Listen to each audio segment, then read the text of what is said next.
Is America a democracy or an oligarchy? On Cora, Bob Costello broke down the differences. A democracy is a form of government in which all eligible citizens have an equal say in the decisions that affect our lives. In a democracy, all eligible citizens have the right to participate in the proposal, development, and creation of laws. The majority of decisions are made by majority vote. In an oligarchy, on the other hand, is a form of government in which power is held by a small, privileged elite. In an oligarchy, the few who hold power make decisions that affect the many. This elite group has control over the government and the economy and is not held accountable to the people. Over the years, America's wealth gap widened, and what was once considered a democracy became an oligarchy. Heavily influenced by corporations, ultra-wealthy individuals, and groups of individuals, each with their own selfish agendas to benefit their own wealth-driven incentives and initiatives over that of the general public, regardless of whichever political party was in charge. You want to get something done? Move through Congress today? You got to pay for it. And this is why Donald Trump truly is the perfect American ambassador. What's more representative of a broken, fucked up oligarchical nation than a broken, fucked up oligarch? It is what it is. There has never been a U.S. president whose influence has been more for sale than Donald Trump. Y'all think the world's richest man would debase himself to the point where he would become Mar-a-Lago's very own Cato Kalin for nothing? Mr. Drill Baby Drill announced yesterday that he'd be easing NHTSA safety standards to speed up the development of driverless electric vehicles on public American roads. Despite him being vehemently against EVs and being no shortage of online clips with driverless vehicles crashing into shit easily avoided by regular cars driven by humans. Tesla stock spiked 6% immediately after because Musk's company is best positioned to dominate the driverless space. But wait a minute. Driverless EVs were not a Trump campaign promise. You think that $100 million in Musk money had anything to do with it? The savvy take note. Now, one of the talking crazy, right? One of the biggest roadblocks in America's burgeoning cannabis industry has consistently run into over the past decade is a lack of dollars needed to support a true cannabis lobby to buy influence on Capitol Hill. During the Biden administration, the seeds were sown into reverse course. Enter the U.S. Cannabis Council, a group of deep-pocketed chads and heads of MSOs ganged up to buy their way into legalized profit. Unfortunately, the Biden administration was old-school oligarchy. You still had to go through certain channels to get shit done, each level paying another toll, diminishing your influence once you get to the actual movers and shakers. The USCC came close a few times, but they still fell short. Not too sure how close they came, but let me finish. Now that Trump's back in the seat, according to the Hill's Taylor Giorno's reporting, the USCC's hired Mercury Public Affairs to lobby on issues related to the cannabis industry. The lobbyist on the account is Brian Lanza, who served as communications director for President-elect Trump's first-term transition team. Giorno says that the cannabis industry is at a pivotal period because the Biden administration in May initiated the formal rulemaking process to reschedule cannabis to a Schedule III drug with low or moderate potential for abuse from Schedule I alongside heroin and LSD in a category of drugs with a high risk of addiction and no medical use. The incoming Trump administration will have a hand in shaping the next phase of cannabis rescheduling and the burgeoning industry. Trump expressed support for rescheduling cannabis to Schedule III this fall, and both his Department of Health and Human Services nominee, Robert F. Kennedy Jr., and part-time teeny bopper aficionado Attorney General pick Matt Gaetz have vocally supported legalization too. With Mercury on payroll and no greater time than now for the USCC to buy its way in and shape tomorrow's cannabis industry into what they believe it should have been all along. Will they succeed? I'm Rico Lamitte, the dopest out on the street for High 9 News. Will they, Jason? Well, first off, Hawaii Sustainable in the chat says oligarchy, not a constitutional republic with elements of representative democracy. Interesting. With hints of fascism and just oh God, you guys are. Can I just ask a dumb question? You guys are such gaslighters. Who's the president when we bailed out the bank? Twice. Who's the president? Does it matter who the president is? This is my point. It doesn't fucking matter. So don't start off the day, Rico, with this bullshit that Donald Trump is the most corrupt politician in America. Bro, they're all just as bad, but Donald Trump doesn't play in the same sandbox as these other guys.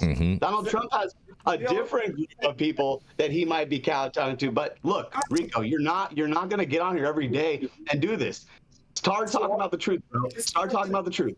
How can we stop the special interest in America when we have this infighting? We can't stop the special interest. We've been lobbying cannabis. You know who's been paying for it? The MSOs. You know what they've been saying? They've been saying to reschedule. That's what's happening. Rico Lamitte sits here every fucking day and doesn't say anything but what? Donald Trump did it. You're right, Saman. What I said. It does not matter. No, you're saying that he is kowtowing to these billionaires who are putting money in when they've all been doing that, Rico. And we've been lobbying for cannabis, but the money's coming from the people that want to control it, and they're rescheduling, not descheduling, homie. So what are you doing about it? Come on, I said that. Listen to this. Oh, look at this. Here comes the flip flop, you guys. Go ahead, Rico. Yeah. They were You gotta talk out of the other side. under Joe Biden. Is it going to be different now that they have a man in there that has been with Trump? Everything's going to be different now once Joe Biden gets out of there, Rico. Everything. The economy is going to get better. Everything is going to get better. Weed's going to even get better. How's that going to happen? Best weed in the world. Magic Trump dust? Yeah, magic Trump dust. You're cute, Todd. You're so funny. Fuck, You're so funny. Going to get better. Everything is going to get better. I mean, I'll tell you what, it's not going to get worse. We were living under great times when he was the president, and then we were under sad times with Biden as the head of the. So, I would love to just jump in here for a couple seconds. Oh, Jenny! You guys don't mind. Did Jenny throw you off the shelf today? The first is this. Saman, if Rico doesn't come in and offer an alternative perspective, this show gets boring really quick. So every day that he does that, he does you a favor, because otherwise you have nothing to push back against. Secondarily, you made a massive conflation when you conflated the bailing out of banks with the corruption of politicians. Now, we can all say that bailing out of banks instead of the bailing out of middle class or working class families is unfair. But the thread you tried to weave there was broad and obtuse at best, and a psychological disconnect at worst. Are you saying that Saman is a seamstress now? Is it more of a conflation than what you just did to try and bail out Rico? Bail him out for what? What did he say? He asked the question. Will Donald Trump change the rules? Saman made a very fair statement. It is absolutely true, and anybody who's watching the show for any point in time will agree with that, whether they agree with Trump or the left. How was it fair when I said America has been in the oligarchy for some years now? Stop it. Trump, how has it not been? It's not an oligarchy. I mean, look, it was pretty obvious Democratic that the Republic article is trying to paint Trump as this glass ceiling wielder, right? Like he's a Putin Jr. But that's so. Everyone knows that's fake news. They're all politicians, except for the left. Doing that same shit. I mean, the reality is like the article is opinionated. The article is biased, and it's coming off as like, oh, the politics now are going to be such a terrible disaster and a waste of everyone's time. They're going to be fantastic. The waste of everyone's time was that everyone's distracted, not fighting the same fight, which we say every day. That has nothing to do with what my article said at all. Rico, I love how you do this, Rico. It's so good every day. I enjoy this. Read his article. I'll read his article so we can rehash. Wait, so you haven't read the article, is what you're saying? No, I'm saying I'll read it again instead of my article. Oh, okay, got it. Okay. So that we can rehash the talking points. And Yarrow is of the thinking that everyone is going to sit on the shitter for 3 hours as he does and go through Discord and read all the articles. Not all of us do that, Yarrow. If it takes you 3 hours to read all those articles, you definitely need to go back to school. Yeah, okay. Oh my God, Matthew St. Germain Jr., it's you.